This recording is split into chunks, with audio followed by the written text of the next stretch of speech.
Messieurs les représentants des ministères sectoriels, Madame la représentante du Plan international du Sénégal, Madame la représentante du SOA Sénégal, Mesdames, Messieurs les représentants des organisations de la société civile partenaires de la stratégie, Messieurs les représentants de l'école des marines, Mesdames, Messieurs les représentants des réseaux de jeunes, Monsieur le représentant des religieux, excusez-moi, considérant que vous êtes dans les sociétés civiles partenaires, nous aurions dû commencer par des prières, parce que nous aurions dû profiter de la présence de l'imam. Mais je sais qu'il a prié avec le cœur. Ces prières ne nous feront jamais défaut. Et merci d'être venu. C'est un grand plaisir pour moi de présider au nom de Madame la ministre de la Famille et de la Solidarité le comité de pilotage de l'année 2024 de la stratégie nationale École des Maris et qui va être étendue à la masculinité positive.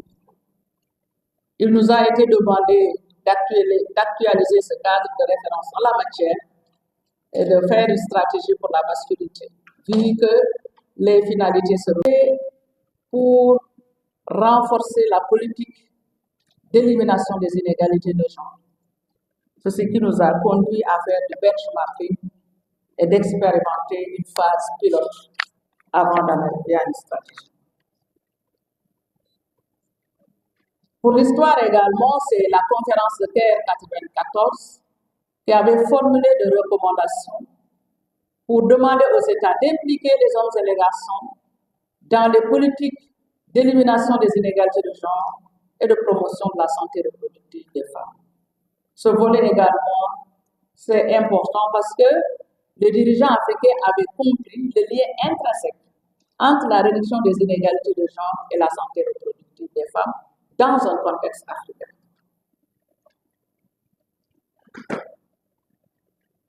La mise en œuvre de ces recommandations, c'est notamment la recommandation 9, continue son évolution et la première expérience a été menée en Afrique, qui a été menée en Afrique de l'Ouest, a touché le Niger, le Togo, le Burkina Faso, le Sénégal et aujourd'hui, tous les 12 pays du Sud plus appliquent la stratégie École des maris et masculinité positive.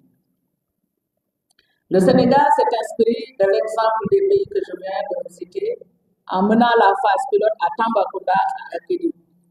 C'est fort de ces résultats qu'il s'est résolu à élaborer une stratégie École des maris pour la période 2021-2030. C'est cette phase expérimentale du Sénégal qui a révélé les indicateurs de santé qui ont été relevés, mais aussi qui ont révélé que la participation et la contribution des hommes à la réponse à la violence, à la réduction des inégalités de genre étaient porteuses.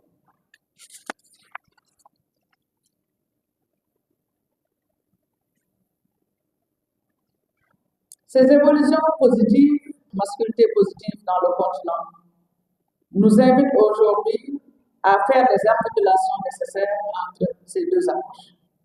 La masculinité positive est d'ailleurs une stratégie phare de l'Union africaine qui, depuis plusieurs années maintenant, organise la conférence régionale sur la masculinité positive en réunissant les dirigeants du continent. C'est dans ce sens que le Sénégal a abrité la deuxième édition de la conférence sur la masculinité positive à Dakar le 10 novembre 2022. De cette initiative présidentielle de haut niveau sur la masculinité positive résulte le projet de convention de l'Union africaine sur l'élimination des violences à l'égard des femmes et des filles, qui par ailleurs marque une étape décisive dans la mais aussi la réduction des inégalités.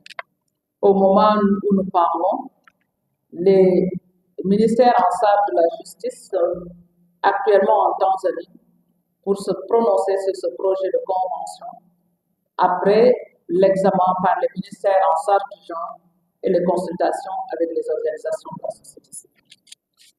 Mais je rappelle que c'est ici à Dakar que l'engagement a été pris. Dakar a été le théâtre de l'appel à l'action. Et aujourd'hui, les évolutions positives réaffirment encore le leadership de notre pays sur ces questions. Mesdames et messieurs, il est heureux de relever que la stratégie répond à la vision de transformation systémique du Sénégal qui est proposée par son Excellence M. Bassirou Diomaye Diakhar Faye, président de la République, qui nous invite à œuvrer pour un Sénégal juste et prospère. La justice et la prospérité doivent être précédées d'une société équitable, d'une société où la discrimination et la violence est bannie. Mais aussi une société où la femme a la possibilité de décider en matière de santé, de décider quant à son éducation, de décider au sein des instances de décision, entre autres sphères publiques ou privées. La stratégie école des maris également est en phase avec la stratégie nationale de développement 2025-2029, dont l'axe de repose sur un capital humain de qualité et l'équité sociale. Toujours à la faveur de l'axe 2 de ce référentiel objectif 2, nous notons que la combinaison des thématiques cruciales comme la santé, l'éducation, la formation, le genre et l'inclusion nous montrent combien le lien, le rapport entre ces thématiques est important dans notre marche vers l'égalité. Toutefois, nous devons aller vers la consolidation des acquis ainsi que l'option de nouvelles perspectives pour avoir des performances beaucoup plus efficientes.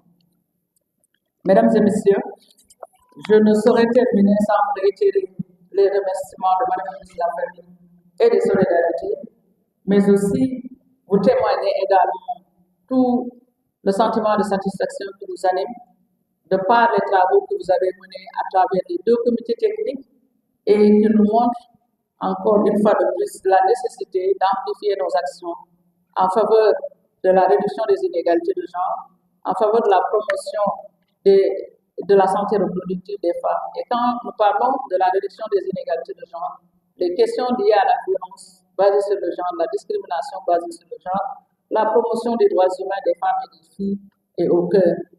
Vous n'êtes pas sans avoir suivi l'actualité pour mieux comprendre qu'il est nécessaire aujourd'hui d'agir si on se réfère aux cas de violence qui nous sont rapportés par la presse, mais également des cas de violence qui nous amènent encore une fois de plus à réfléchir sur la marche de notre société. Quand des personnes qui sont chargées de donner l'éducation, des personnes qui sont chargées de protéger les enfants deviennent auteurs de viol, c'est là où le problème commence et je pense que ça devrait interpeller tout un chacun. D'où l'importance également à chacun en ce qui le concerne à sa sphère d'intervention, d'intégrer ces dimensions pour nous aider davantage dans la sensibilisation, dans l'information, mais aussi dans la responsabilisation des familles et des communautés. Donc c'est sur cette invite que je déclare au nom de Madame la ministre de la Famille et de Solidarité ouvert les travaux du comité de pilotage 2024, la stratégie école des maris et promotion de la masculinité.